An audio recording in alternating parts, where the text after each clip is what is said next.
When viewers tuned into the 2001 Fox Holiday Special Santa Baby, an animated special based on the popular Christmas song, they had no idea of the full historical breadth and significance of what they were about to witness.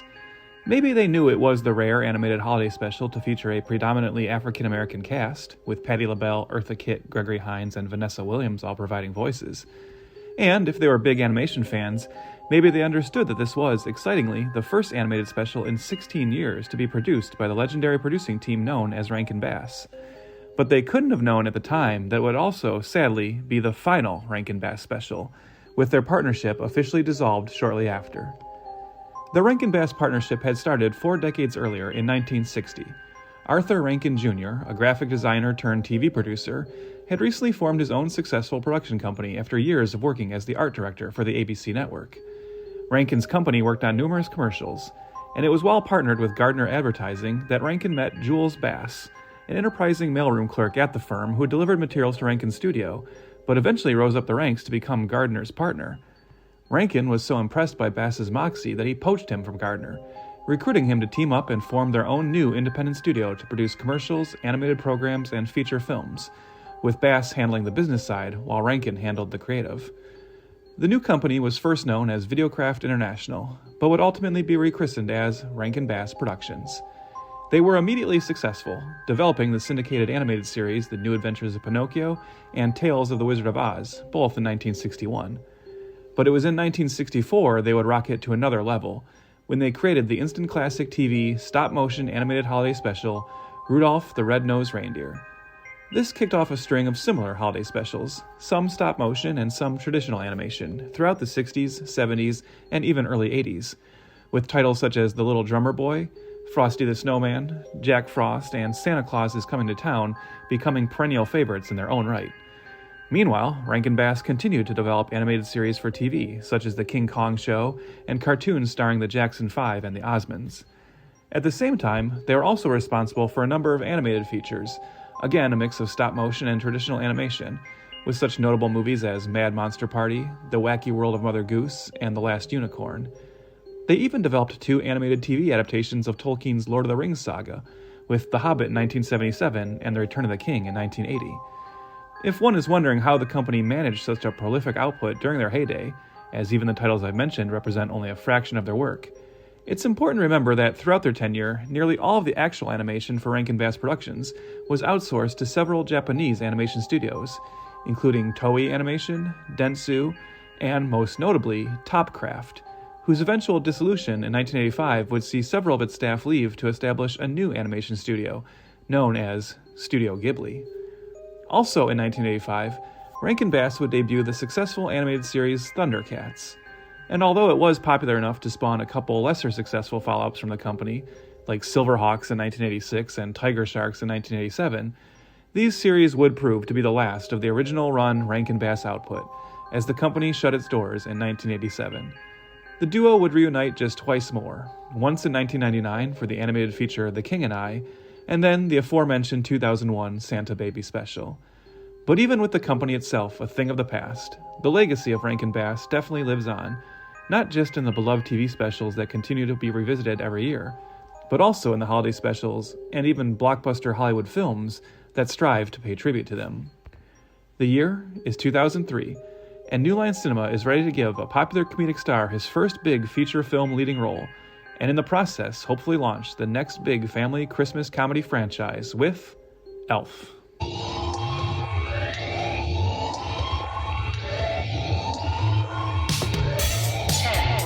9, 8, 7, 6, 5, 4, 3, 2, 1, 0.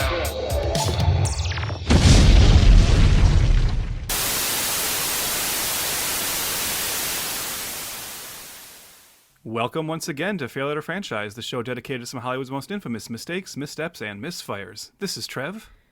Oh, the weather outside is frightful, but I'm Chris, and I'm delightful.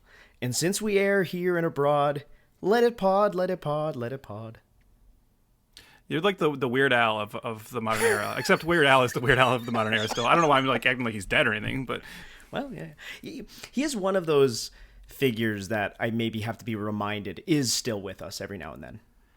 Yeah, but like even when he puts out new albums, they don't quite have the impact they used to because of No. just the way the music scene is. But then Yeah, also he's totally. one of those figures that in my lifetime he's gone from where you're supposed to be kind of embarrassed about liking him to like everybody celebrating him as like a comic legend, and now he's just like so beloved, you know. But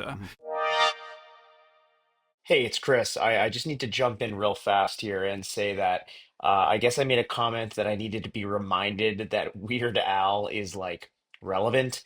And funnily enough, here's a giant Matrix moment, but the next morning after recording this, I had found out that the day of recording, the day before, Weird Al announced a giant tour that is actually coming to my hometown. So I'm going to that concert. And I almost feel like I have to at this point. So immediately I saw that he was coming here to my hometown, looked to the wife, asked if we should go. She said, hell yeah. And we are seeing Weird Al. No free ads, but I felt it was relevant. Okay, yeah, back to the show. if people are wondering why the hell we're talking about Weird Al at the beginning instead of what we should be talking about, I guess it's probably because Chris, I'm confused. I'm a man like I'm staggering through the wilderness here. I don't know what to do because we don't have a theme. This is a themeless episode. Well, sort of. Sort of. I mean, it's not part of a larger theme. So, I mean, yes, it's themed to like the time of year, of course, but Yes. yeah. Trev is half right here because as longtime listeners know, we love a theme, either a month or months, and we always name it something silly. We name it something fun. But in this case, we thought, well, I guess I'll just say this: every December we hold a theme month, which technically this I'm gonna include this half-assed, but the theme month is Trev and Christmas. Okay, so and what happens is, and what's going to happen at the end of this episode, so listen on. How's that for a hook? Hey, Yeah. at how the end to of get this, ya. yeah. At the end of this episode, me and Trev are going to exchange gifts. We have gift wrapped a movie of our pickings for the other, and then at the end of the episode, we will exchange them, and it'll be a surprise for both of us of what we cover. And in the month of December, for the last few years, there's only been 2 episodes that can air in December, and this month there's 3 spots for our episodes because we are bi-weekly. So we thought we would talk about this film here. So yeah. Yeah, and it is like you said. It's a movie that we always knew we were going to have to get to. Well, I mean, we have to get to all of them, but it's just a movie that like I think we were like, I mean, maybe we're like somewhat eager to get to in the right time of year, and it kind of felt like it might never fit there until we finally ended up with that magic December with 3 weeks or 3 episodes. So yes, works out like perfectly for us. Yeah. And that movie, of course, is. I don't have the year in front of me. Oh, yes, I do. Never mind. I'm just kidding. That movie is, of course, 2003's Elf. Chris, why don't you tell us about Elf? Yes, for sure. It is directed by one Jon Favreau.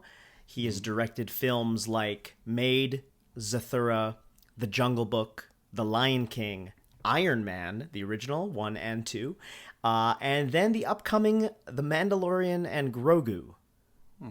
Hold for applause on that one. It is written by David Berenbaum, a writer we have talked about during our Haunted Mansion episode, the one with Eddie Murphy, which came out the same year as this, by the way, 2003. So that's kind of fun. Busy That's boy, crazy too, Berenbaum. because what I think is even like crazier about that is, I mean, that happens a lot, right? Where a writer will just hit something where like they're working on 2 projects at the same time, they come out at the same time.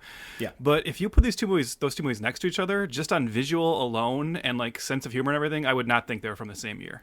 No, absolutely not. No. Yeah. Also, one's like a star on his way out, although he's come back since then, and another one's like a star, somewhat still in his like rise period. So yeah, just interesting. Yeah, a star with his. Well, I guess we'll talk about it, but his first post SNL starring role. So we'll get to that. The budget of Elf is $33 million. Domestically, it made $178 million, and worldwide, it made $230 million. Gigantic, massive hit.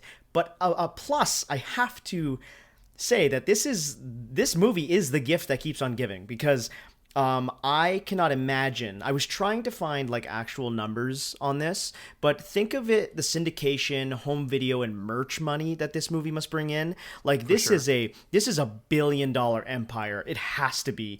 Even like this past week, I was at the mall and just like walking into like Hallmark. And immediately I saw Elf merchandise. So it's still this movie has not gone away. If you want to make if you want to like have a legacy and make a movie that is going to keep bringing you money forever and ever, make like a beloved holiday classic, because that's just true, like right, like the Home Alones, the National Lampoons, Christmas Vacations, they just hold on, and like you said, every year you see merch for them at the store, and this is definitely like probably, I don't know, can you think of another one post Elf, or is this the last one that kind of broke into that canon? I'd say. Oh, it's funny you say that. I had one written down. Okay, 1 second. Polar Express. That's what it was. But that was only just the next year, I think, 2004. Yeah. So, but ever since it's also nightmare fuel. So you're correct. Yes. Yeah. I guess you're right. Even that, because even Polar Express is still in the public consciousness, but it's not a big merch seller. So you know what? Actually, I take back what I just said. And I would also give Elf more credit too, because Elf is an original idea, whereas Polar Express was an adaptation of an already beloved Christmas children's book. So right. It's kind of like more like, I'm always more impressed with like the Christmas Vacations or the Home Alones, which are these like new ideas that become these like 100%. Eternal Christmas classics. And Elf is like it does feel like the last one of those. I'm sure there will be more. Well, who knows if cinema is just going to completely die in the next couple of years? Maybe this will be the last one. But yeah, you can't go anywhere around Christmas time without seeing Elf merchandise, including, and we'll definitely post this on our socials if you haven't seen already, the terrifying life-size Buddy the Elf animatronic that is sold. I think it's at like, I can't remember if it's Home Depot or Costco, one of the two. They clearly did not get Will Ferrell's likeness rights, right? And so instead they said, well, if we can't make it look like Will Ferrell, let's just make it look like your worst traumas come to life. Like, it's just, I don't know what they're thinking, but definitely a huge moneymaker to this day. And like you said, it's just a gigantic box office hit on top of that. Do they sell a life-size Jovi? Why are you asking? Oh, I'm just curious. I was just wondering. Okay. All right. Moving on. They don't, but oddly enough, they do sell a life-size James Caan. So do with that what you will. I've already worn mine out. So. Okay. We've talked about Will Ferrell in the past. During our Land of the Lost episode, so go check that one out. But this was kind of a different time, right? Like, he did Land of the Lost in 2009, so he was firmly planted as a movie star at that point. But Elf is a little different conversation, because this is kind of the beginnings. I just mentioned that this was his first post SNL leading man role. He left SNL in 2002 after 7 years, and then he got Elf. So this is kind of a gamble. It's an interesting choice too, to track that just a little bit more, though. It is a gamble, but to track that a little bit more, because he doesn't go right from SNL just to Elf, right? Like, he does it kind of the right way, and we've talked about this before with like the old school movie star development era. Mm-hmm. Of getting obviously a lot of attention on SNL, and then popping up in very small roles in certain kind of like a very tiny but very funny role in like Austin Powers and Austin Powers and The Spy Who Shagged Me also. And then getting to be like the secondary lead or third lead in some SNL movies like Night at the Roxbury. Well, he's the co-lead in that, I suppose, but he's sharing it, and it's not that's being built off of like these beloved TV characters already, and Superstar. Then being the villain in Zoolander, and then of course being, I would say, probably the scene stealer in Old School, right? Yeah. So his like Hollywood reputation and the idea of him being a potential movie star has definitely been building. This is finally let's give it a go. Let's see. After Zoolander and Old School, we think he's ready, and clearly they were right. I mean, but just not talking about our thoughts on the movie, but just talking about the box office, people were ready for movie star Will Ferrell. Oh yeah, and I guess my gamble qualifier is more, like you said, in Old School, that's an R-rated film. Yes. Zoolander, these are all like PG-13, bordering on R-rated, slapsticky, but then there's like a lot of like sexual humor, this and that. Going into a instant holiday classic, fun for the entire family, it's sort of inspired. I don't know, and it's sort of like good on Ferrell for taking that leap. Like Old School, like you said, the scene stealer in Old School, he does the naked run in that movie. Everybody remembers the naked run, and he's just totally wasted in that movie. And then that same year Elf comes out. It's just a very it's a big dichotomy, I would say. Yeah, I mean, and actually, we don't have much to say about like the behind the scenes in this movie or the making of it, because it's not like this is like one of the more fraught movies we've ever looked at or anything. Yeah. But it's interesting that you say that about how like the gamble is maybe saying, okay, maybe what happens if we put him in just a pure family film? But this movie was not always intended to be that. In fact, this movie was written as like a darker PG-13 movie originally. That obviously, on paper at that time, probably would have made more sense to most people as a Will Ferrell movie. And so him coming in and saying, no, actually, let's make it more of a pure family film. I think clearly he just already had the business instincts to say, like, that's probably going to suit me better and like with the potential of this movie and what it will do for me in the future. But yeah, like I think they were originally thinking of this as something more in line with an Old School or a Zoolander. Well, you're so right, because the script was originally being written in 1993. So 10 years earlier, and with Chris Farley in mind, and it was actually offered to Jim Carrey at one point, and Jim Carrey passed on it to make The Grinch instead. That movie also exploded, so it's not like he made a bad decision. No. But this film, like you said, started as a PG-13 joint, I guess. But it got a bunch of uncredited rewrites by Scott Armstrong, who actually did write Old School. Chris Henchy, which is a Funny or Die guy, who did write Land of the Lost. And then Adam McKay and Will Ferrell when they were still on speaking terms. And when Adam McKay was still funny. Yeah, that too. And not just an annoying social justice warrior. And I say that as someone who is all about the same political ideals as him, but still finds him like, oh, God, all right, Adam, you know. If anything, I would actually say the bigger like risk on this movie was giving this to Jon Favreau at the time. Totally. Which might sound like a wild claim now when you think about like why couldn't Jon Favreau do this? He's the guy that did Iron Man. He's the guy that did The Lion King. You know, he's had these big hits. But as you mentioned his filmography, this like the only movie he had directed before this was Made. Yeah. Which you would not watch Made and go, yeah, let's give this guy a big budget like PG Christmas family film. Made is very much an R-rated comedy, kind of like a spiritual follow-up to Swingers, not a sequel, but it's again him and Vince Vaughn together, and they're clearly going for like the same Swingers vibe. Yeah. I don't know if you've seen Made. I know both of us really like Swingers. I quite like Made. It's not on the same level, and the fact that it is his first directorial job. And I mean, I think Swingers was Doug Liman's also, but it just had like a little bit more verve to it. Right. But Made is one of those movies that still works exactly because it has the Vince Vaughn of that era, where all you had to do was put the camera on him and just let him go, and Made benefits off of that as well. And just Vince Vaughn and Jon Favreau are a great on-screen duo too. Totally. Yeah, I've never seen Made, so I have no comment. Yeah, it's fun. And also, I'd also heavily recommend, I would hope they ported this over to the Blu-rays, but I know the DVD of Made, which I still have, has a great feature where it has an audio commentary from Jon Favreau and Vince Vaughn, but they also let them do it as a telestrator. So, like, as they are watching the movie, you can put on a subtitle track where they're drawing on the screen. And funny. They start using it the way you probably think they could, right? Where they're, like, using arrows to, like, point at things. But as you probably wouldn't surprise you, ultimately, it devolves into other things. And at one point, they just seem bored with the movie, and they start playing tic-tac-toe on the screen. And just, funny. It was a good feature. I was surprised more movies didn't kind of pick up on that. But, yeah. Although P. Diddy is in that movie, so be warned about that. So. Jon Favreau, you had mentioned flippantly before we actually pressed record that you were like, Jon Favreau's career is an interesting one. Not the word you used, but that's the way I'll say it. No. Mm-hmm. Because it is interesting. Like, okay, like Elf, mega hit, and we're going to get into it shortly here. But then he goes on to make Zathura, which is like Jumanji in space. I always said that. Gets Iron Man, takes off. Iron Man 2, many people's least, like one of the lesser faves of the bunch. Yeah. Cowboys and Aliens, we'll talk about one time in this podcast. Chef, which was an odd choice. I like that movie, but it was also like, what? That was him feeling like it was trying to get back to his Made roots, But then he really firmly jumps into the Disney pool, I would say. And he makes The Lion King, and I gotta say, so like The Lion King. Well, first Jungle Book. Oh, you're right. Sorry. I take that back. Yeah, you're right.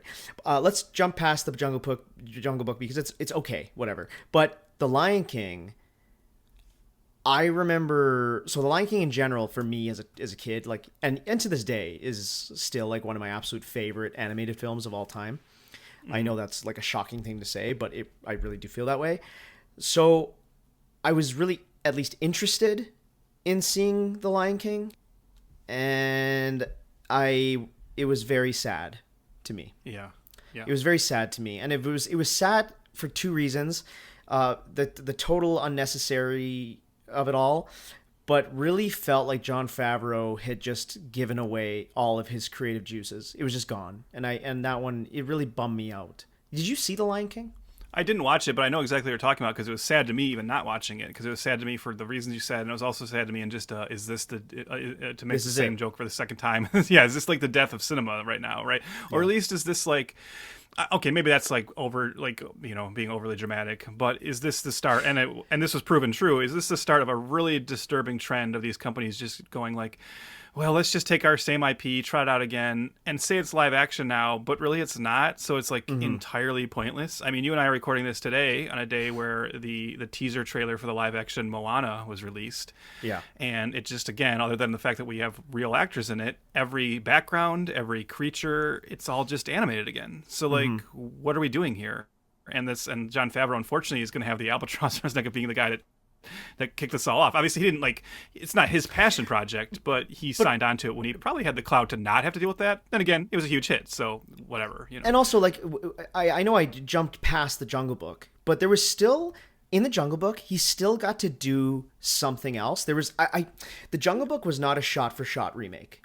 And no, there's a couple like that, like the Pete and his Dragon one. It's like, yes. You know, kind of a fairly original for what it is. I know they did a Peter Pan one that nobody watched because it was just thrown on streaming during like the pandemic, but yeah, I believe that was like a little different. So every once in a while they do that, but the ones that are just like one for one, which is The Lion King, is pretty much that as far as I know. Those are the ones that are a real bummer. Yeah.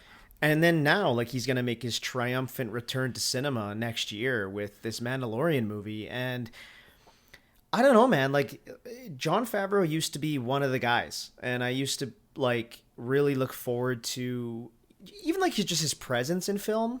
And then, you know, The Mandalorian was a good show when it started, and I don't know if he's like, I don't want to say he's like full of himself now. Like, I have no idea. I don't know the guy, and I'm such an outsider, but it just feels like we've seen that trailer now for The Mandalorian and Grogu, and I'm like, where is any of the creative juices? Where is any of the liveliness of the first Iron Man? Like, where is anything in this movie?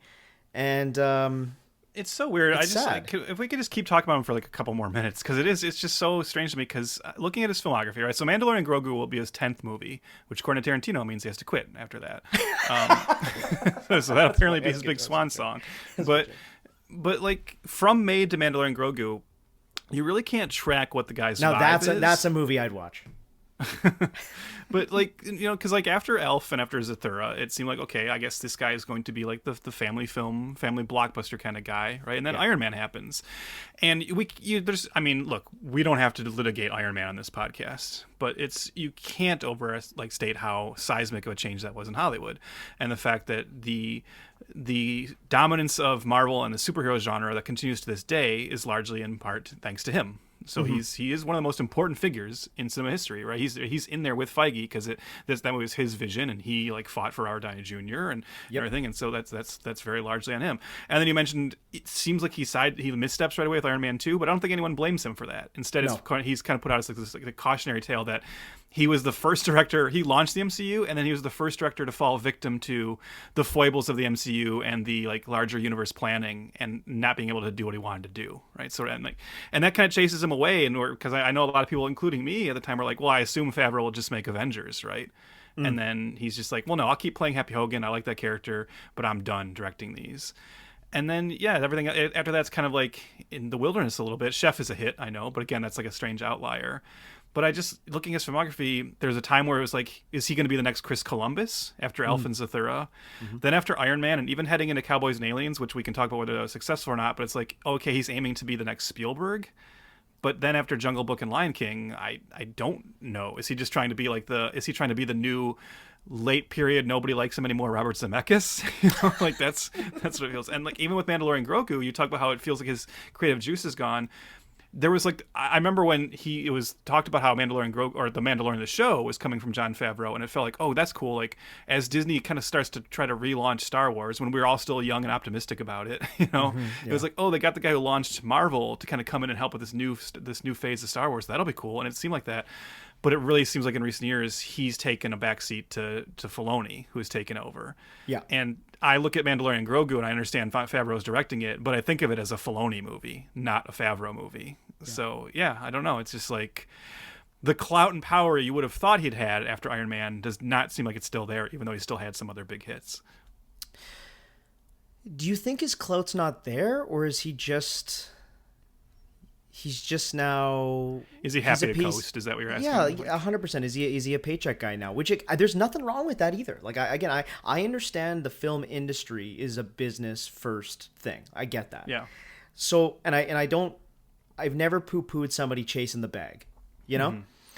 But that's my sense is what's happening is that he's just like, hey man, the amount of money I made on The Lion King, and now going into this Mandalorian show, and now this like they must be paying him a fortune for this movie.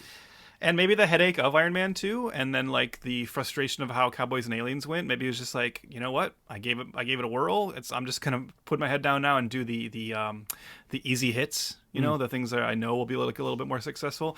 And it's like, and you've mentioned this too. It's like it's hard to be too angry with him or anything. We can be disappointed, but it's not like I don't like Jon Favreau. Because Same. I'm still always happy to see, well, ironically, Happy Hogan on screen. Like it is, and I also do extremely respect the fact that he still keeps coming back to that role, even after being frustrated with the director, like what happened with him in the director's seat in Iron Man 2. Yeah. And not really want to work with them on that level anymore, but being like, but this is still my universe. I still like this character. I still want to play with all these actors, and still showing up for this pretty minor role, but always a really fun role to see. And the other thing about him, and I know you and I love this and we look for it, is that you just never hear horror stories about him either. It's not like we can poo-poo some of these movies, but nobody comes out of it being like, that I've had to work with that fucker Jon Favreau. It's like everybody loves the guy. So well, hold on. I know. Pin in that. Yeah. With maybe one notable exception, but yes, again, we'll even talk about like where that story is coming from, right? So yes. you know, yeah. I will say this too. Again, I agree with you. It's more of a bummer than anything else, because I like Jon Favreau a lot. Yeah. Just a kind of little anecdote, but the first time I ever went to San Diego Comic-Con, maybe I think 2 years before we had met, I went with my friend Tim. We went the year that we thought they'd bring out the Avengers. So we went in 2011, and that Jon Favreau was there promoting Cowboys and Aliens. Yeah. And he did a 2-hour, I think, conversation with Guillermo del Toro. And that was just a crowning moment of my Comic-Con patronage. So this guy knows movies. He knows filmmaking. He's excited about the business inside and out. So like, he also was great. He's a great interviewer too. Like, what was that show he had about remember the round table Dinner show? for Five. I love that show. Dude, in fact, I have that entire run of that show on a hard drive, because there was unfortunately only I think they only released like the first season ever on DVD, and then it kind of vanished from the ether. So, but I love that show, so I have all the episodes. Yeah, Dinner for Five. If anybody can find, I'm pretty sure they're all on YouTube. If I'm being, that's where I you can saw find it a lot of years it ago. out there, I think. Yeah. But yeah, Dinner for Five is a fantastic creative discussion amongst the filmmaking community, and there's like big heavy hitters that Jon Favreau gets to talk to him, and there's like usually there's 5 people at an actual dinner. It's him and 4 other celebrities having a real dinner in a real restaurant somewhere in LA, and they will just film it, and they would I understood like they would film a 3-hour dinner with them, and then edit down the conversation to the best 30 minutes. It's awesome. Oh, yeah. That was great. Well, there's that old Gene Siskel saying that he would always ask about a movie: is this movie as entertaining as just watching the same actors have lunch together or whatever? Right? That's how he'd always determine whether he liked a movie or not. And I've used that plenty of times because I think it's a great observation. But Dinner for Five was the proof that there is just something so fascinating about watching these celebrities who we typically only see through their artistic input or like more controlled press junkets, but we do like seeing them like just actually get to talk shop with each other. Yeah. It's why I still like around Oscar season, one of my favorite things about Oscar season is those like variety roundtables where you just get like the best actors to sit down and talk to each other. Like that shit works, man. The nice thing with Dinner for Five though is that they could drink. They could drink, and they weren't there promoting anything either, Exactly. right? Like, even the variety stuff is still in service of the Oscars. This is just, hey, let's get, and also like the variety of people he tried to put together on the show, right? He wasn't trying to match them up for any like stylistic reason. It wasn't like 5 leading men, you know. It was just always a crazy variety at the table. So, very good stuff, yeah. But it's funny, too, to think of how you said, like, at that Comic-Con, and it makes sense, right? Because he's coming off of Iron Man and Iron Man 2, the successful launch of the MCU. It's just, this is going to sound so mean, and again, I don't really want to be mean about the guy. But today, if you had said, like, oh, we're going to partner him up with Guillermo del Toro, I'd be like, why? Like, Favreau, to me, no longer seems like on the level where he deserves to be on stage with Guillermo del Toro. I mean, but you know what I mean? Like, that's like, but there was a time where that kind of made sense. Like, again, after Iron Man, there really was a talk of, like, could this guy be, like, is he going to be our next, you know, Spielberg? Is he going to be our next, you know, Lucas or whatever? And it's just kind of, it really hasn't gone that way, even though he still dabbles in that kind of blockbuster arena. Yeah. Yeah, he was going to be another, like, again, a genre filmmaker that could just made cool shit, just like not just like Del Toro, but I guess that year Del Toro made Pacific Rim. That's what he was promoting, so I guess that's why they put them together. But okay, before we jump into the movie, because I think we're right there, I want to name one. I wanted to say one thing of trivia. Okay. Okay. Trev, listeners, you guys all know about my Matrix moments, right? Well, here's one. This film, Elf, came out in 2003.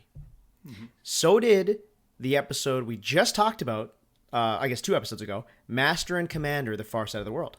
That came out in 2003. Now, both came out on the same weekend, and Elf beat out Master and Commander. But you know why this is really a Matrix moment, Trev? Is because Matrix Revolutions was also in its first week. So there you go. That's it. And that's the one, and that won the weekend, right? Yes, it did. It was Matrix Revolutions, Elf, and Master and Commander. And it's funny that today, unless you're named Trevor Chris, Matrix Revolutions is the one that like nobody likes anymore. I know, right? You know, yeah. Okay, let's talk Elf right on the other side of this. Hi. Your costume is pretty. Oh, it's not a costume. I'm an elf. Oh. Well, technically I'm a human, but I was raised by elves. New Line Cinema presents the story of one elf who's coming home for Christmas. Boy. Can't wait to see my dad. We're gonna go ice skating and eat sugar plums. Sorry! Now, I think someone sent you a Christmasgram. Dad! We should call security. Good idea. I like to whisper too. Buddy's experiencing a world he never knew existed.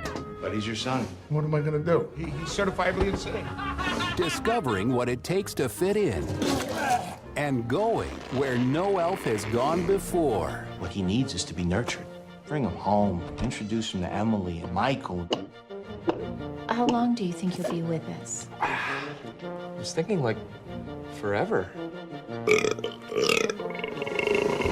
He cannot stay here. You can't just throw him out in the snow. He loves the snow. He's told me 15 times. Ow! Son of a nutcracker! We can take him.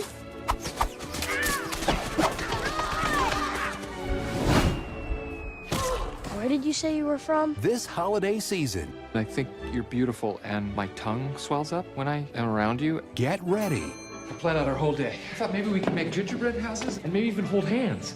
for a tall tale How are we gonna get the star on top? of elfish proportions. I got it. Will Ferrell, Okay, people, Santa's coming to town. Oh my God! I know him. I know him. Elf, Do you remember me? Dude, I didn't recognize I you. know. I'm in work clothes. I didn't know you had elves here. You're hilarious, my friend. Did you have to borrow a reindeer to get down here? Hey, you feeling strong, my friend? Call me Elf one more time.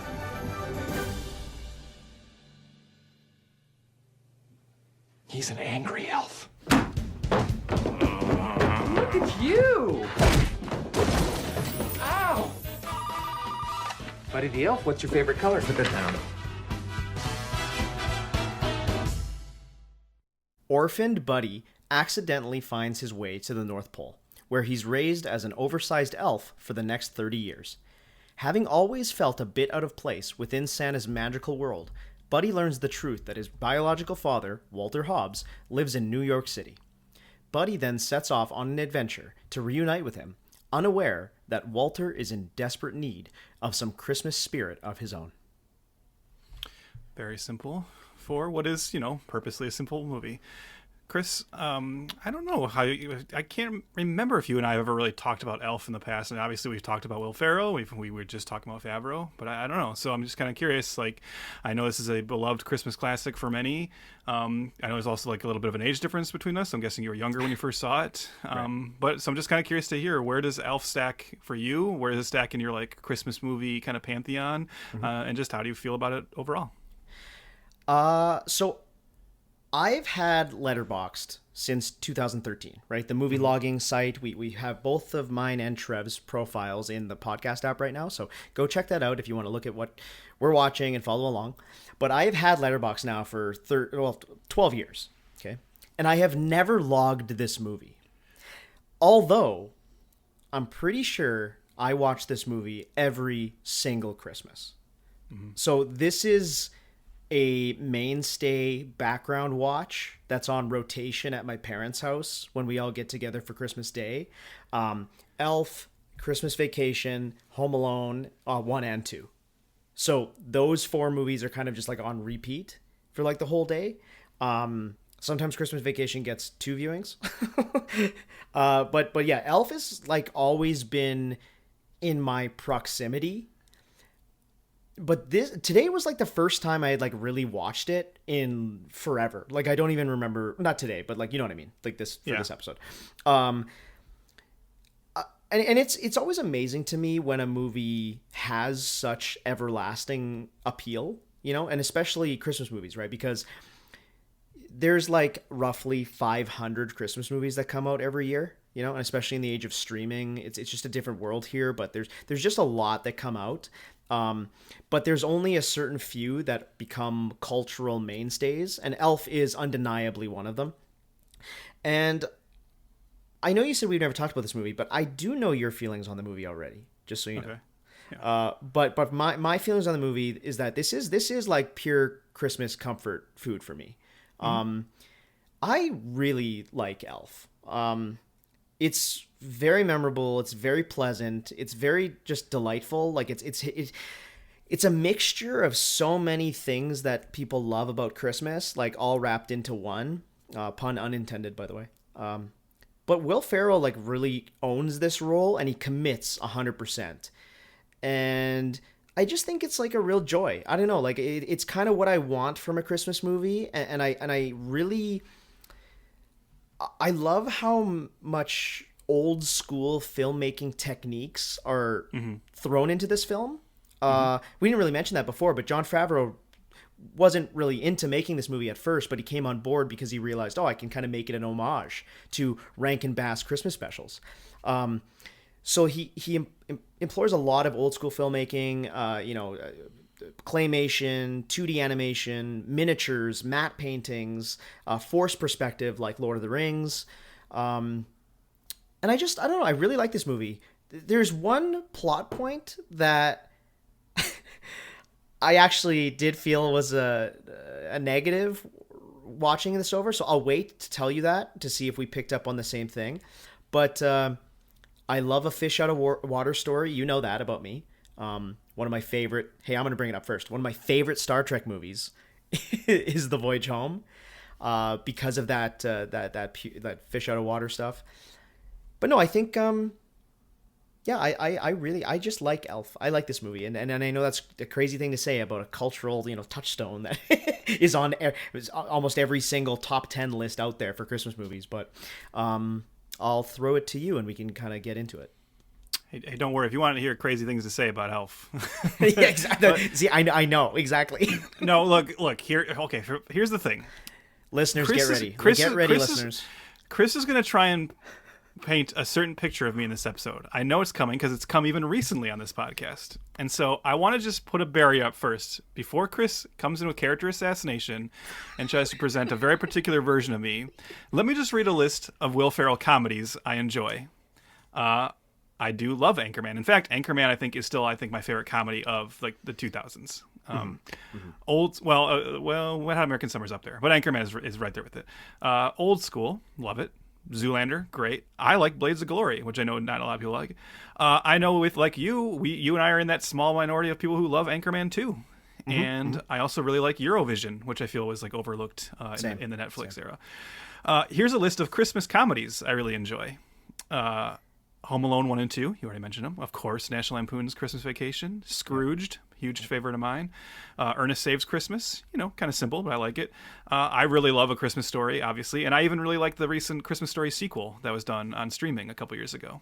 So I just wanted to point out that I'm not a joyless human being when I say Elf has just never quite been my bag. Now, now here's the thing. I do not want to come to this. Well, I kind of do and I kind of don't. On one hand, I don't really want to be like to keep this Christmassy. I don't think I'm the Grinch. I don't think I'm Mr. Potter. I don't think I'm Ebenezer Scrooge about this. You're Walter Hobbs. You're Walter Hobbs. I don't hate. That's actually a great analogy. Let's let's save that because we will talk about that in terms of what I feel about the movie. 100%. Because I don't hate this movie.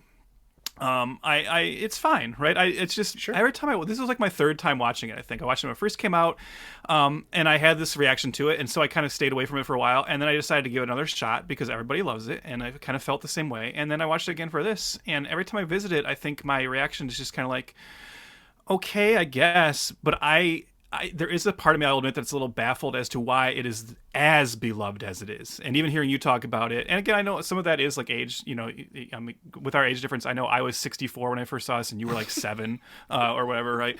But I certainly know grown adults who have seen this and just fallen in love with it. And like, I think it's a perfectly innocuous, I get what it is. It's just bizarre to me that people are so obsessed with it because I don't think it's like one of the better Christmas comedies. I don't think it's like one of the better Will Ferrell comedies. But I don't hate it. Now that said, to keep this podcast interesting, I'm going to go a little harder this movie than I really feel like, okay? Just because I feel like I have a role to play for this. And I think I should point out like the things that I actually do that keep it to me from being like a very successful movie. Just keep in mind the entire time I'm doing that, as I'm pointing out what I think where this movie's kind of broken on like a script and story level and some things like that, I am also totally aware that you made this point too, that if it's just comfort food for you and it's just supposed to be like a fun little Christmas movie, then you probably don't care about this stuff, and that's totally fair. If you even mentioned it as like a background Christmas movie, and I think this obviously totally works for that because it's got a lot of like Christmas imagery, it's got a lot of fun Christmas spirit, and I'm also 100% agreeing with you about the coolness of like the old school cinema techniques and this. I love all that stuff. So like I'm gonna be like a jerk in this episode just in the sake of like being the Scrooge for the episode. But ultimately, I just think this movie is kind of like a whatever movie for me, and it always has been. And you know what? In the spirit of Christmas, I am not going to nail you to a cross. Okay. Thank you. So I will allow you to expel your beliefs, and always welcome you back to my church. But yeah, I mean, so do you want to like? Well, I mean, I'm curious to hear if we have that same kind of script level. But actually, let me just start with. So I said maybe I can drive this by pointing out the things that like kind of stick out to me. Sure. And you can come in for defense, and obviously you're playing the role of defense of like the entire world, and I'm just the asshole who's not like in love with Elf. I do think, and here's some things I want to ask if you agree with them, even if they don't bother you, like they bother me, maybe. Okay. So it was very interesting to me, and it was actually like validating to me to read your like the dossier you put together for this episode and find out that thing about how the script was originally much darker. Because actually, after this viewing, when it was done, Liz and I were talking about it, and I was kind of again reaffirming how I'm not. By the way, does she agree with me or you? She's kind of. I don't know. I would say she's like in the middle of us. Actually, Is she in denial of who the person she married? No, she likes it. She definitely likes. I think she likes it more than me. But she also is not as enamored with Will Ferrell in general as much as you and I are. That's and fair. She says like sometimes she has a hard time with Will Ferrell. So okay, and you know the reason I bring that up is because I don't want to make this like a gender divide thing, but I know a plethora of women that are not into Will Ferrell, and they will avoid his movies. Just slight sidebar. Sorry? Go ahead. No, what were you going to say? I was just gonna say what she said about like what her problem is. She was like, Will Ferrell is just sometimes he's just a bit much, right? He's so much, and I hear that and I go like, yeah, isn't it great? Isn't it great how Will Ferrell's just always so much? I know, same here because okay, so that is every girl that I've ever talked about Will Ferrell to has said to me. And one ex-girlfriend of mine from a while ago, huge into Christmas. Christmas is her jam, like full stop. And it doesn't like Elf. And I think it's purely Will Ferrell related. Mm-hmm. So anyways, I just want to throw that out there that there are more of you out in the world, Liz's and Trev's. So go on. Yeah, well, so after we watched it, I was talking about it again, and I said at that time, which I don't know if I had picked on this the first couple times I watched it, but I was like, boy, I think this might have originally been like written as like a more like, if not dramatic, I think this was originally like a more adult film. And we're seeing like a recontextualized version. And when I saw that in your dossier that actually was the truth, I was like, oh my God, I was right. Because like where it clued into me is the scene like near the beginning of the third act where his dad is like finally snaps at him and it finally sends him over the edge and he writes like what is essentially almost like a suicide note. And he goes to the bridge. Goes to a bridge. And it's played so dark. And like what? And like I thought, like wow, this does not feel like it belongs in this movie, and it feels like a byproduct of a previous version of this. And like the way that is quickly resolved sends the movie into a completely new, out of place, and in my mind, unearned third act. And I was just like, wow, we are seeing a cobbled together Frankenscript here, and I could just sense like the darker version of it because there's so much. And like Liz talked about this a little bit too, and I think anybody could pick up on it, but obviously the movie's not interested in going into the psychological complexities of this. No, but there's there's at least hints of this idea of if you were this family, would you just think this was like a crazy guy who believes he's an elf, right? And like, and the idea of like the actual like kind of mental illness aspect of that. And I honestly wonder, I would be really interested to see that original script because I wonder if that was actually like the original take. Like if the movie kept it kind of a mystery of is this guy an actual elf or not, without all that. Because remember you read, and as I did from your like material, that Favreau wasn't super into the first script, and then he thought about it and said, well, I could make this into like a Rankin Bass thing. So did he kind of come up with and conceptualize that whole beginning that puts it in a Rankin Bass world and sets it up as more of a fantasy? Because I feel like there's a version of Elf that could be much more grounded. And I'm not even saying that'd be a better version. I just think I can sometimes see that version peeking through a little bit here. Yeah. No, and again, that is an interesting version of a movie. You know what I mean? Like, but this is like a completely different beast. That movie fits more in the vein of, and it's interesting because actually one of the people they asked to direct this was Terry Zwigoff, and he said no because he instead went and did Bad Santa. Which I also like. Same year? Yeah, same year. And I like Bad Santa too. Terrible sequel. But yeah, like that would be kind of more like that, right? Like the dark Christmas comedy. I could see that in here too. And like, and as we said, that was actually probably more in line with what they originally thought they were maybe getting when they went in for Will Ferrell.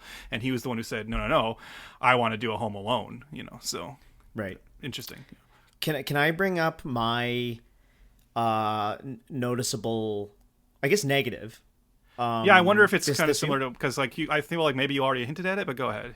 Yeah. Mine was how quickly and easily the movie just completely forgets about Bob Newhart raising this boy for 30 years as his adoptive father. Okay, that's not mine, but yes, okay. I think yeah, like I have never actually realized that because again, it's been a long time since I've watched this, like beginning to end. So watching it here and play out that he like genuinely he forgets about Papa Elf. Yeah, that's pretty funny. But like he does forget about him, and then he just like reappears at the end. And like, don't get me wrong, I love Bob Newhart in this role. And if you're gonna get somebody to do expository narration, he's the guy. So very inspired.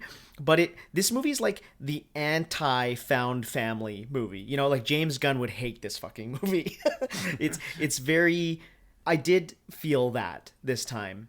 That it's a shame that his adoptive father is just completely forgotten about. And again, it's a different beast, right? It's not the darker take. So maybe who knows what it was like in the original version, but you'd feel maybe there could be some reckoning of that. But it is just literally something that is forgotten about.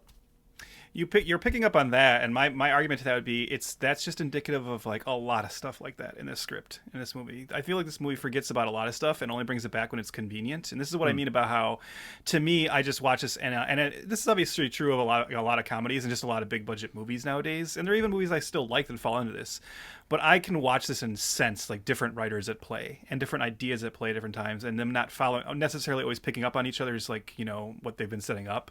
Right. That's a great example. The fact that his like other dad is just forgotten about.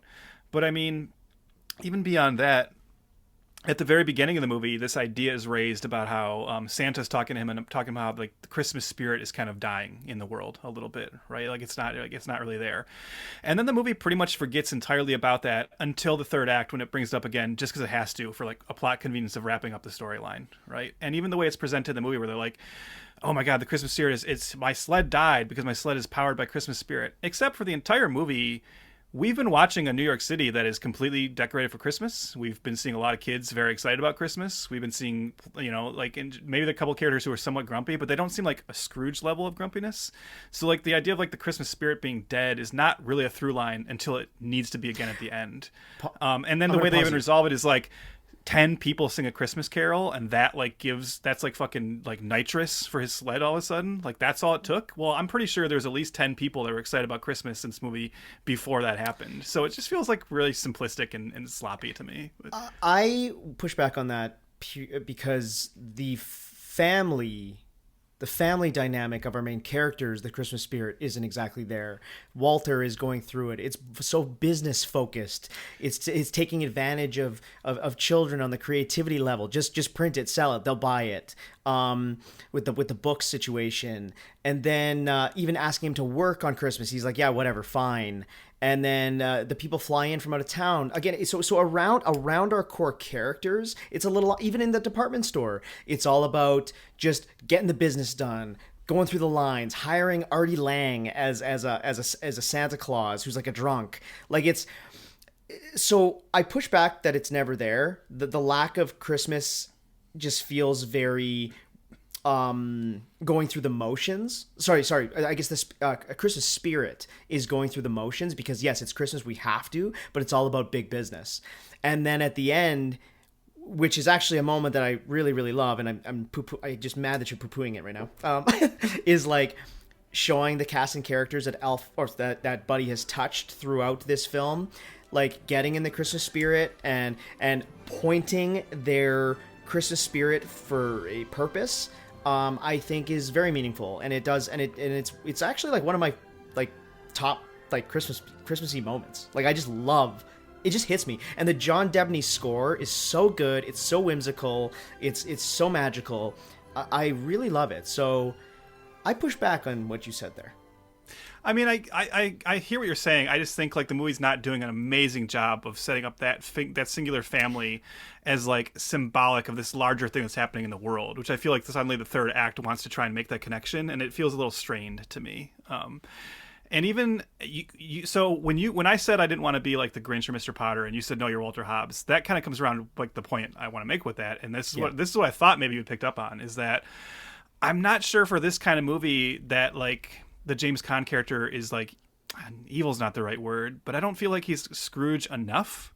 Like he's not a terrible person ever in this. Like he's just. But that's what's nice. That's what makes this a delightful film. You don't want him to be, because we have Scrooge, right? We have Scrooge. We have a million versions of that story. We have a million versions of it because it always works, and I think it's like I think it powers along. So when you say like Buddy has to come in and touch these people's lives, this is where I'm going to test your patience on this one, and you saying that you're not going to nail me to the cross, because I'm going to come. Because I remember said I'm going at this a little extra hard because I want to look at this on like a screen, like on a storytelling level. Sure. I feel like, and again, I understand that it's just a simple comedy, and if you're just coming in for the laughs, this stuff doesn't matter. Okay, putting that aside. Like I said, like the Walter character, he's not a huge asshole. His staff seems to like him. He's not like mean to his son. He's just kind of like like forgetful and doesn't pay enough attention to him. He's clearly a good husband. That's kind of set up to us by the fact that when his like wife learns that he has another son, another grown son from a previous relationship, she is not angry about it in the least. She's like excited and she's like, this is so great. Like, so it's clearly they have like a pretty good relationship. Yep. So he's not a terrible person. So we're not like watching that like Scrooge type story of like watching a bad person have to be redeemed. And then to what you said about how Buddy comes in and touches all these people's lives, this is where to me the movie is like taking it so easy and like not putting in the work to make this like just a little bit better of like a Christmas story. Buddy doesn't really do anything to like change these people's lives other than just kind of exist. And I guess maybe that's the point. And maybe I'm overthinking a kid's movie. But I think there are like better versions of this where like Buddy is like specifically trying to teach them more about the spirit of Christmas and trying to help them realize that they've gotten like cynical about it. And instead, he's just being this honestly kind of annoying person. Like No, everyone's reactions to him are entirely valid in this movie, because if this person showed up in your life, you would react to him the way all these characters do. But then they turn the corner because he's genuine. This is they turn the corner because the movie gets to where there's like 20 minutes left, and suddenly his dad goes, "You know what, buddy? I do love you." Like that I'm sorry, you like that moment where suddenly James Caan is like, "Actually, I do care about Buddy." That is entirely unearned in the movie. It comes out of nowhere. I disagree with that because first of all, let me just back up and say that the Buddy the character is just genuinely sweet, sincere, and joyful. And the whole point of it is he doesn't have to have a mission of like teaching people about Christmas spirit. He's like he's just teaching them to be yourself and be whatever you want. It doesn't matter if you want to throw syrup on your pasta, then fuck it, do it. Like just enjoy your time, be sincere, be yourself. So that's something that I think is a good message, and it did speak to kids and the world, because like I said, it's the world versus you right now. But who needs that? Who needs that? Who needs that message? Who's not being themselves in the movie? Okay, go ahead. Who's not being themselves? I just told you, everybody's focused on the main core drama of the movie is about business. It's about commerce. It's forgetting that you can just enjoy each other's company and be together and sing a song. Even though I hate when people sing for real, but this one feels earned because it's a setup and a payoff, and Jovi gets an arc because of it. So. There's that, and then there's I love that his wife, played by Mary Steenburgen, accepts Buddy. I think the drama would be unnecessary to do that because I agree with that actually. Okay, so there's that. And what I want to go back to James Caan because he's the perfect casting for this level of character, because he's just kind of a curmudgeon that is being stretched thin. So that's what's happening right now. He doesn't have to be, again, I'm going back to the Scrooge thing, but he doesn't have to be evil.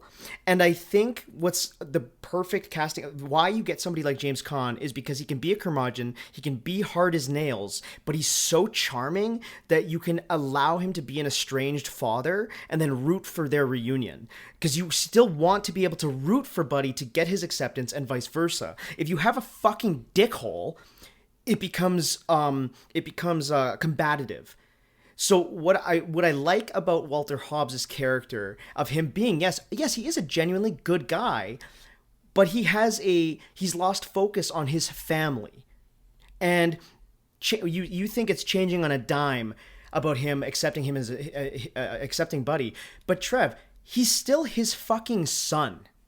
And I think that matters most. It's his fucking son. And he proved it too. That's the thing I like about this movie too. He immediately does the smart person thing and goes to take him for a DNA test. And it's true. So it's never a question. So there's still something to be said about a father and son, that he does make the decision that, yes, he snapped when the moment he snaps at Buddy and he leaves.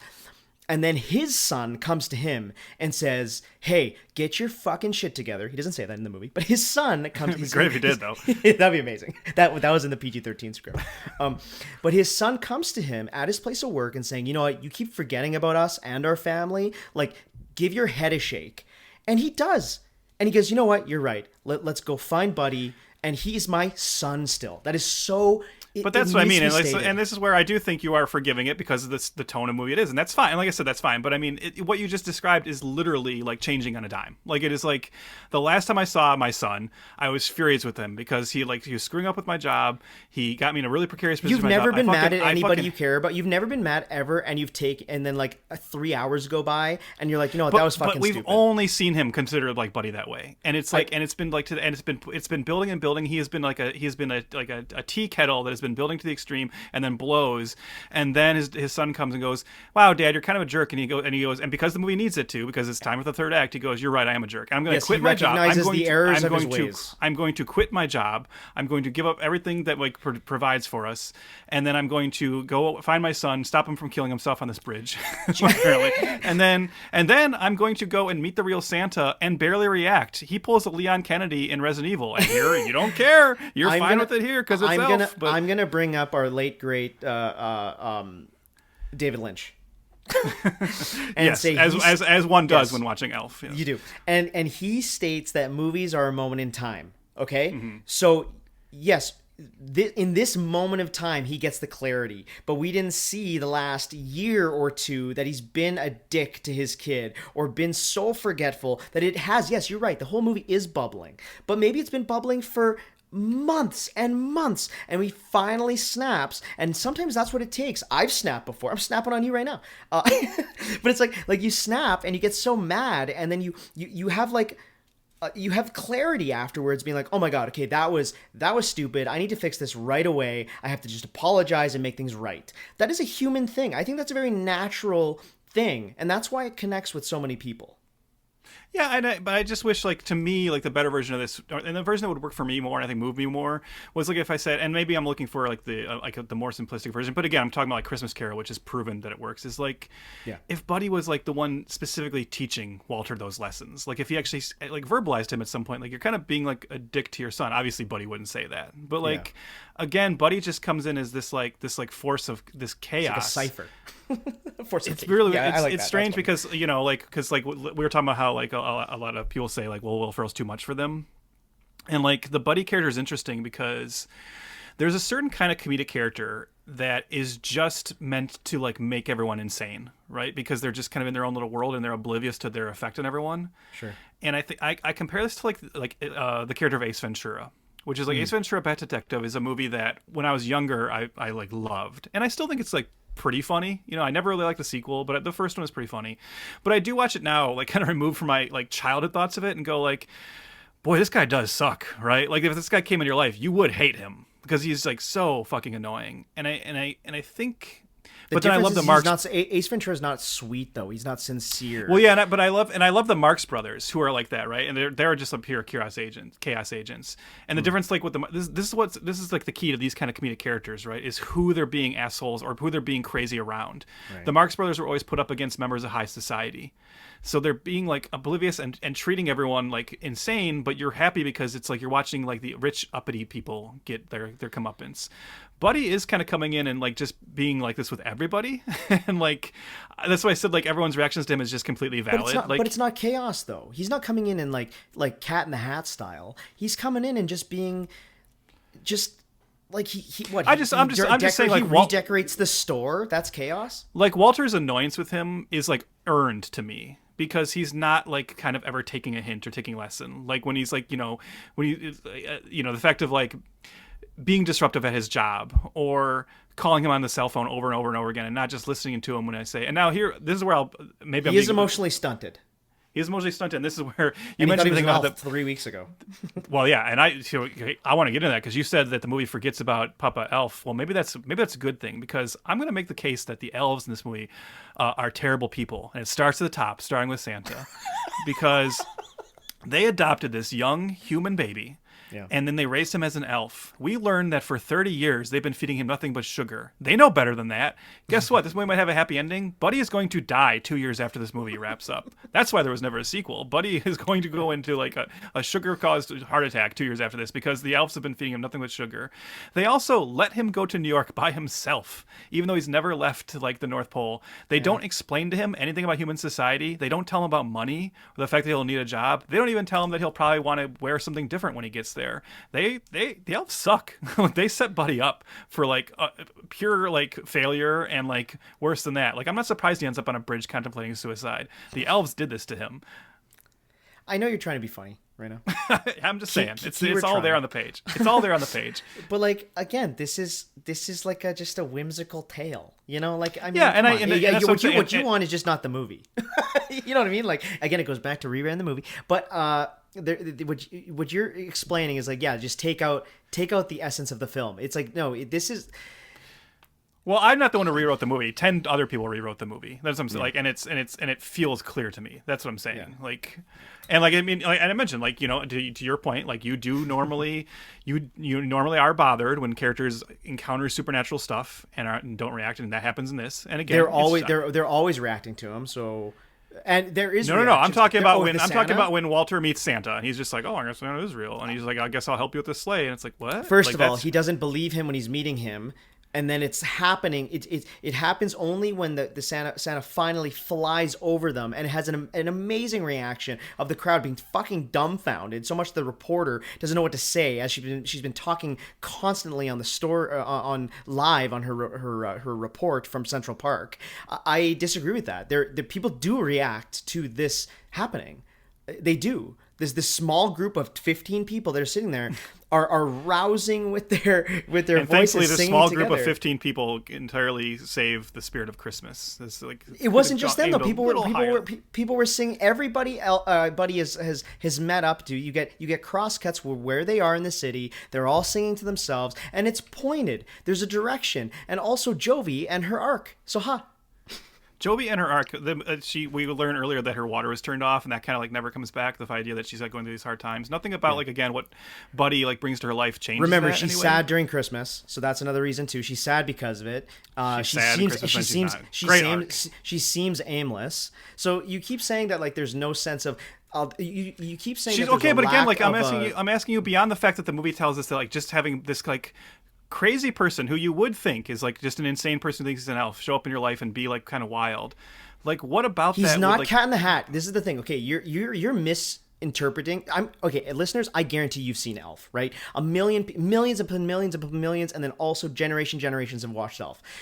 You're saying that Buddy the Elf is an agent of chaos in this film. No, I'm asking everybody's lives. Even That's beyond him not being an what's agent of chaos, happening. I'm asking what about him would turn her life around? Like, why would she suddenly? Does anything he do? Does she suddenly get her like water turned back on because of this? Does like what? And even beyond that, I mean, she falls romantically for him, and then they seemingly move to the North Pole. So yeah, they got a new house out of it. I know they have so, sex, yeah, which is kind of weird to think about Buddy having sex at the end of this movie, but obviously it happens. He's still a human being. Do you say the mentally challenged can't have sex in relationships? Is that what you're getting at? I didn't even say Buddy was mentally challenged. You said it earlier. You keep saying he's like a mental thing. You kept saying that before. It's like, come on, people still have relationships. I think he's played more like I think he's played more like he's like a child in this. So okay, he's still a grown man biologically. Yeah. He's still a grown man. He has an urge. Yeah, I think it's not. It does not bother me. I don't want to get in the way of your like the fan art you've drawn of Buddy and like. I already told you I was looking for a life-size Jovi, which I will admit too, and I think you know this as me as well. As I also just have like an allergy to Zooey Deschanel, like on a certain level. Like right. And I feel like. I was watching the movie and I was thinking like, boy, I've never been a big Zooey Deschanel thing. And I think a lot of this I hold like 500 Days of Summer against her, which maybe isn't fair, but like that movie is like one of the worst like manic pixie dream girl, like, representations. And it's just like a very annoying movie. And then like, and then she went on to do like The New Girl, which I tried to watch, and like it had that same vibe as well. And she just felt like, to me, she kind of became like self-parody a little bit. And then I was like, boy, I haven't like I've always had like this like kind of like allergic reaction to Zooey Deschanel, but I haven't had to feel it in a long time. And I was like, did like whatever happened to her? And I looked up and she kind of like only does voices in like troll movies now. I don't really like. There was like definitely a moment there where. We've talked about this with like a lot of male stars, but they were really trying to push her as like the next big thing, and just like it never quite happened, did it? Well, I mean, New Girl was a gigantic hit, so yeah, for a little bit, and then it kind of like it was one of those shows. I think a little bit, 7 years, 150 episodes. But that's what I mean. It's one of those shows that by the end, don't you feel like a lot of people are like, oh, that's still on, I mean, maybe, but once you make that money, I mean. Oh yeah, You can do Trolls movies. Yeah. I'm just glad she didn't bust out her little ukulele in this and start. Yeah, I don't know. I don't want to argue bits in this either, because I know our sense of humor sometimes like is exactly the same or wildly different. There's no in between. It's not. Yeah, actually, the one thing I'm serious about is, like I said, I purposely am going after this a little harder than I think it does deserve. And as I said, what I do fully admit is all the things I legit think the things I'm bringing up are problems with the script. But I also at the same time admit that when you're making a kid's Christmas movie, that stuff doesn't matter.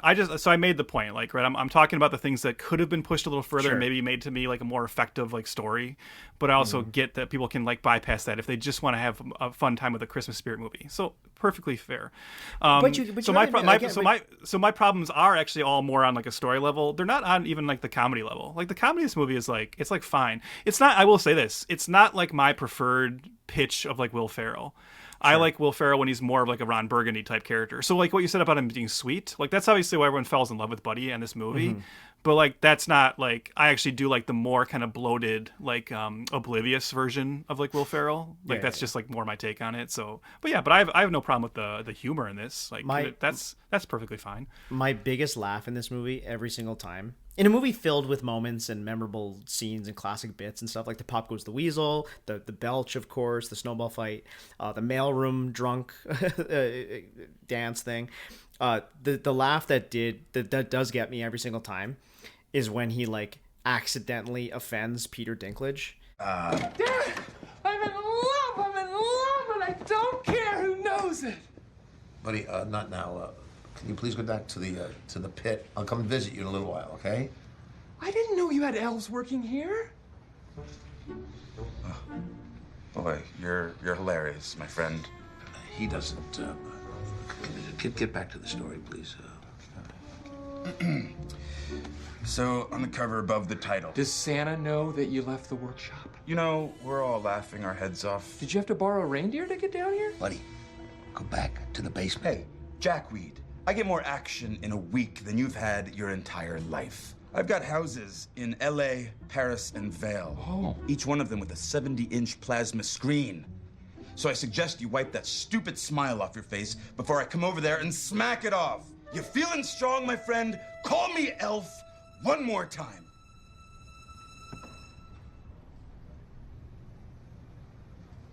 He's an angry elf.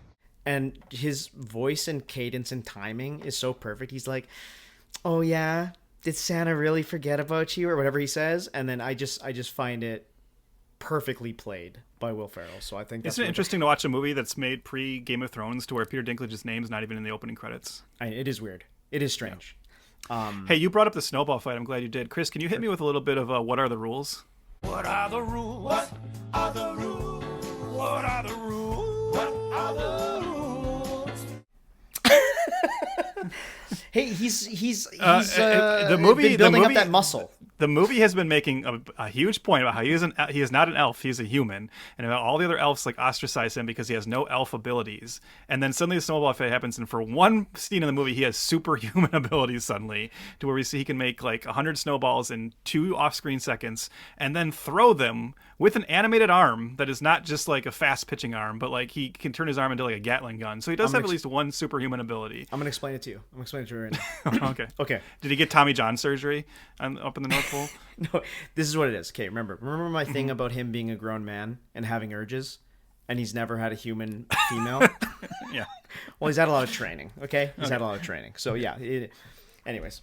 This is what I mean about the elves being assholes, too. Is like they're ostracizing him and they're saying, like, you're not an elf. But then we see later that, because they're like, there's nothing you can't make. This is the thing. They're holding him to unfair standards, too. They're mad at him because he only made 85 Etch-a-Sketches, but that's good for a human, right? And also, they know he's a human. So when they say, like, we're not meeting our quota because of him, that's on you. You placed him into this quota-based system. That means you must have had him, you put him there instead of an elf who could have made the 300 or whatever you wanted. That's on you, not on Buddy. You should adjust the quota to what you know he can do. And later in the movie, we see that left alone in a department store for one night, he can entirely decorate the entire department store. He is talented. He has this talent, and the elves just don't see it. Fuck these elves. I'm sorry. Buddy, I'm glad he got out of there. Yeah, maybe they're a little less than I thought they were. Because I did have in my notes that, like, Buddy isn't, like, a total outcast. Like they all like him. They all like, of course, because who doesn't? You know, and I like that too. I'm being flippant now for fun, but even though I do think these things again are actual things that the writers probably just never thought of, and fair enough. They're not thinking about it because it's a kids movie. I get it. For sure. But for the sake of the podcast, you got to be a cotton-headed. I got to do it. I got to do it. You got to be that. But just like the Santa Claus movies, which I also don't like, but have oddly enough watched all 3 of them and all the seasons of the TV show. I've said it many times, but you're a psycho. I don't understand. I kind of just always do naturally like scenes in the North Pole and like that vibe of like what it must be like living there, and like what you just said, like just as I will give it up for the fact that even though I pointed out as like I tried to use it as a criticism, I do like that Mary Steenburgen is not bothered by the existence of Buddy. Yeah. And to the same token, I like that even though the elves are like frustrated by like Buddy, they don't treat him like an outcast. Like I like that they just are like, yeah, we like him. We just wish he would we wish he could find his way. I mean, they're clearly not helping him very much, but like, yeah, I do like that. Okay, there's only a couple other things I want to say about it before we get into the sequel talk. And why the hell this didn't happen with being such a mega hit. One I want to say is I love that it's shot on location in New York. It really adds to the fish out of water. It does feel like there are actual genuine New Yorkers in these scenes that are reacting to Will Ferrell. I can't say it enough. On location shooting, you know, it's going the way of the dodo in a lot of ways, especially these highly populated areas. But there's like a tangibility there that I just love. There's an authenticity. That's the word I was looking for. Number 2, were the Central Park Rangers Lord of the Rings inspired because of the timing? Do you think that was that must be right? Because that's so weird. That felt really like, where did this come from? And I didn't even think about the Lord of the Rings thing, but now you said that's definitely got to be the case. Yes, right? They had to be ring wraiths, right? And that was added. Yeah, okay, that's what I thought. Yeah. I really love the actress who plays the news reporter. I thought that was really funny. Those little gags were really funny. And I just thought she was. What's the actor from Parks and Rec that was hitting on her while she's like talking Matt Walsh? to him? Is that Matt Walsh? Yeah. I thought that was really funny. Again, I mentioned singing for real. I hate that, but it was satisfying here. Oh yeah, this is a sad one that I realized that Khan, Asner, and Newhart are all gone. So. Yeah. That was kind of a bummer. I was like, wow, time is a fucking bitch. And Will Ferrell's getting old too. I mean, not that he's anywhere close, and we don't like to put Matrix things out there into the ether here, but we were talking about this movie, and I think he did get injured on one of his sets this week. Favreau's talent also dead, apparently. So. Oh, that dude, oh my god. Zooey Deschanel's charm to you, I guess. Well, was it ever there? I don't know. Yeah. So like that's kind of all I gotta say. Like I know. I got another compliment. Okay. Surprisingly good, because I know you and I have talked about this. I know it's a pet peeve of us and others. Surprisingly good movie Photoshop in this. When we see the picture of like the young James Caan and Buddy's mom, the movie does not talk about the mom at all. Right? He never asks any questions to his dad about the mom or anything. Like again, maybe they're just like, it's a kid's movie, you can't get into like the bummer of a dead mom. But it's dying from cancer too. They it's like so entirely glossed over, but very good Photoshop. Do you think it was meant to be some kind of meta joke or inside joke that the 2 writers who work for James Caan are both like famous second bananas? It's Andy Richter and Kyle Gass. So Conan's sidekick and Jack Black's sidekick. That could be there it. Must be. Yeah. Just seemed like there was something there. Because you asked and we kind of bypassed it. You were talking about like you didn't want to get into bits. I will say there are bits I like in this. Not so much the belch. I don't think that's very funny. Like whatever. That's for kids. That's for kids. That's for kids. The belch is absolutely. And then his "Did you hear that?" Like that's for kids. Everything with Phase on Love is great. Everything in the department store with the boss is good. I do love when he's just trying to explain how Santa's going to be there and Buddy loses his mind. I do love the like confrontation with Artie Lang as the fake Santa. Again, maybe the elves could have told him about the existence of department store Santas, but we've established they're terrible.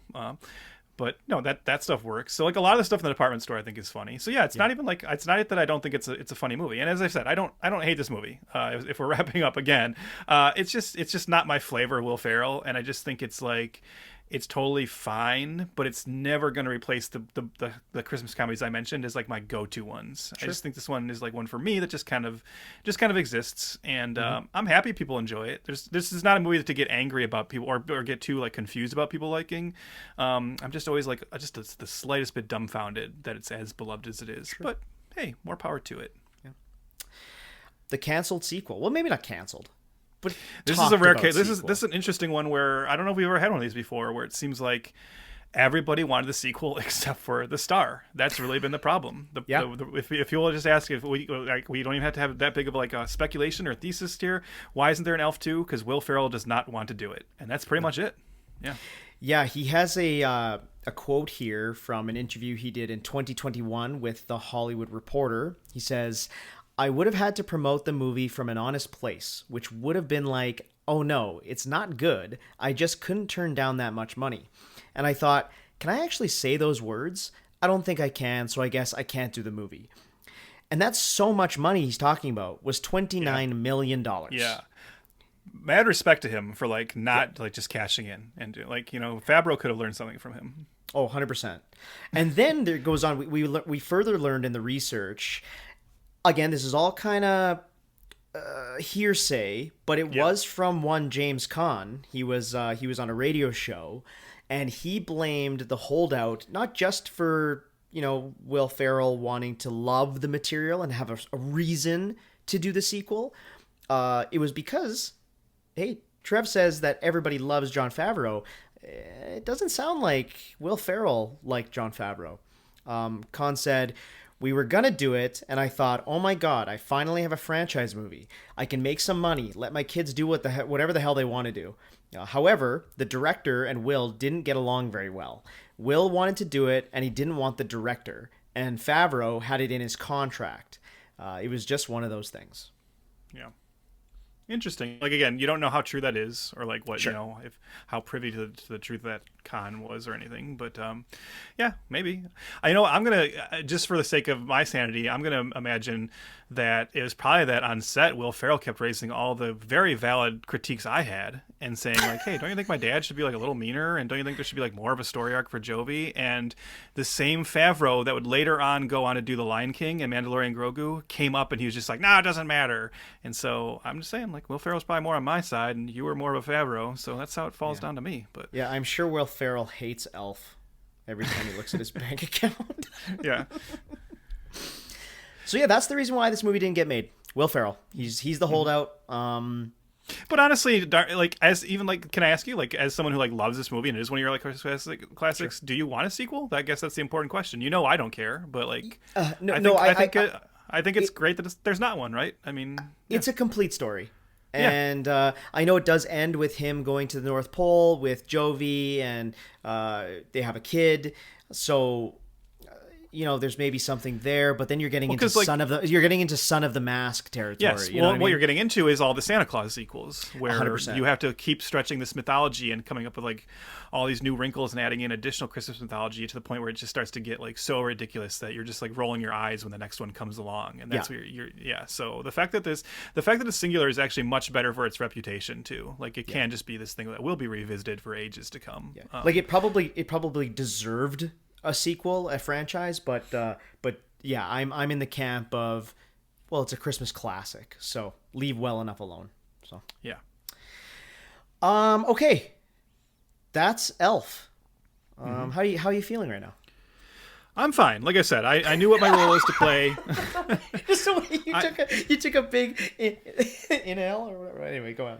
Well, no, it's funny because it's like one of those movies. Like I wanted to like bring up what I think are like legitimate like screenplay problems. Sure. But at the same time, I know I'm attacking like a kids movie, and I'm totally fine also admitting, and that's what I said at the very beginning, that like I can point all these things, but I also know that those things don't matter. And like I think that even on some like, I mean, because you even made jokes about like the snowball fight or like, you know, some elements. Like I think these things are like on some conscious level for you there, but it doesn't matter because you're just getting into the joy of it, and like that's totally fine. And like it's just like I said, I just said it's not my preferred Christmas movie flavor, but I don't find this movie offensive by any means or anything. You know, it's just totally. Yeah. I would even say like maybe like is a strong word. I guess I would have to say I kind of like the movie just because there are like multiple scenes I think are mildly amusing, but I don't know that I don't revisit it every year, and I don't know if I will revisit it again. But the fact that it's out in the world making people happy, good. Yeah. Would you say after this conversation that you like it a little bit more than in the past, or is it just what do you think? No, you're just on the same. No. Okay. Yeah. Right. Didn't move the fucking needle anywhere. Okay. Nah. No. Okay. Great. Well, maybe this will move your needle. Oh, here you're thinking about Jovi again. Yeah, I'm getting my arm ready. We are going into Trev and Christmas. Hold for applause and jingles, jingle, jingle, jangle. So Trev, I sent you a gift. There, you got it in front of you? Yeah, I do. Okay, so before you open it, you know, I chose this for you because, you know, I know in the past you missed this movie in theaters, and you really you should have saw it because it was just absolutely beautiful, and really deserved to be on the big screen. So, from one of our most acclaimed directors, actually. So just go ahead, open that bad boy up. Tell me what you okay. Tell me what you got. Oh, okay. All right. You're right. This is Whoa. a movie I missed. No, hold on. Let me look at that for a second.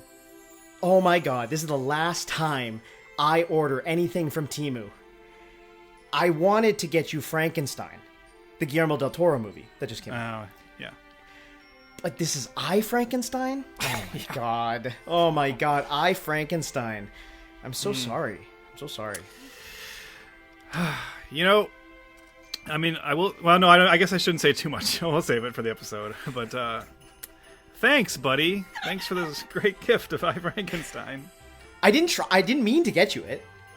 Yeah, just put it all on the perils of commerce, right? Yeah, just like Walter Hobbs. Well, it's funny you mentioned that, Chris, because I also got you a gift, and I sent it to you. But you'll notice taped to the outside of the package, very importantly, is a gift receipt. And I want you to hold that gift receipt close, because I got you a gift, and I put a lot of thought into this gift, but I'm worried that you are not going to enjoy this gift, and you might want to return it. And so I'm going to give you that opportunity. But just before you do, hear me out in my rationale for this gift. So go ahead and open that for me. Okay. All right. Okay. Okay, so I know you love your Matrix moments, and I know that this is interesting because if you consider this movie, maybe you were shocked to see it because this is a movie you and I were just very recently talking about, and even to the point where one of the reasons I wanted to gift this movie to you is when trying to keep in the spirit of the season, there is a movie coming out this season that I know you and I are both very, very excited about, and that is a little movie that nobody else has heard of except for you, but you know you and I love to support the indies. And so you and I are very excited about the art film Avatar Fire and Ash.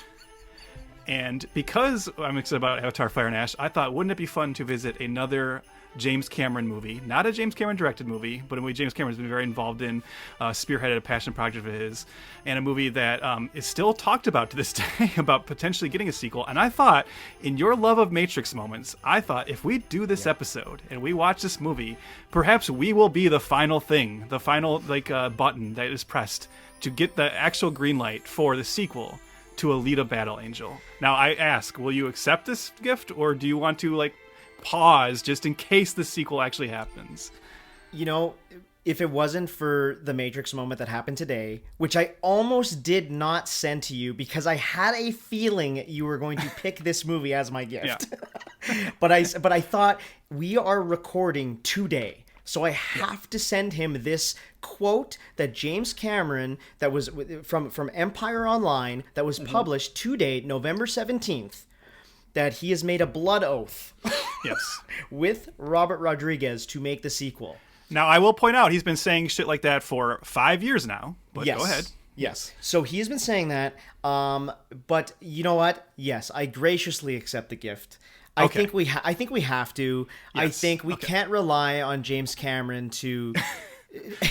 you know, we just can't rely on it. You know, he's busy in Pandora, and also he's on the promo tour right now. He'll say fucking anything to get a lot of other properties going, and you know, for good reason, which I'm sure we'll talk about. But I think, you know what, if we do have to make a addendum one day, which we might have to do recently for the new Vin Diesel movie that might be coming out, Last Witch Hunter. I know, yeah. So it may not be the first time, but I still think because of the Matrix moment, because of that, because of earlier I mentioned the Matrix Revolutions, and then also I got you Guillermo del Toro gift, and then we brought up Guillermo del Toro.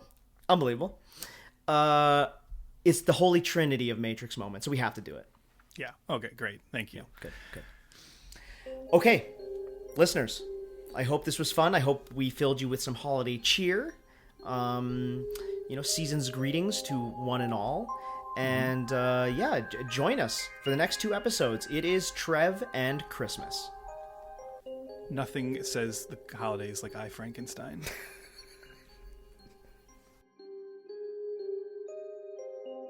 Hey, for the first time in Failure franchise history, I forgot to sign off. So follow us at F2F Pod. That's at F2, the number 2 F Pod on all the socials. Like us there, like us everywhere, and just join the tribe and hit that subscribe. And we'll talk to you next time. Okay, people, tomorrow morning, 10 a.m., Santa's coming to town. Santa! Oh my God!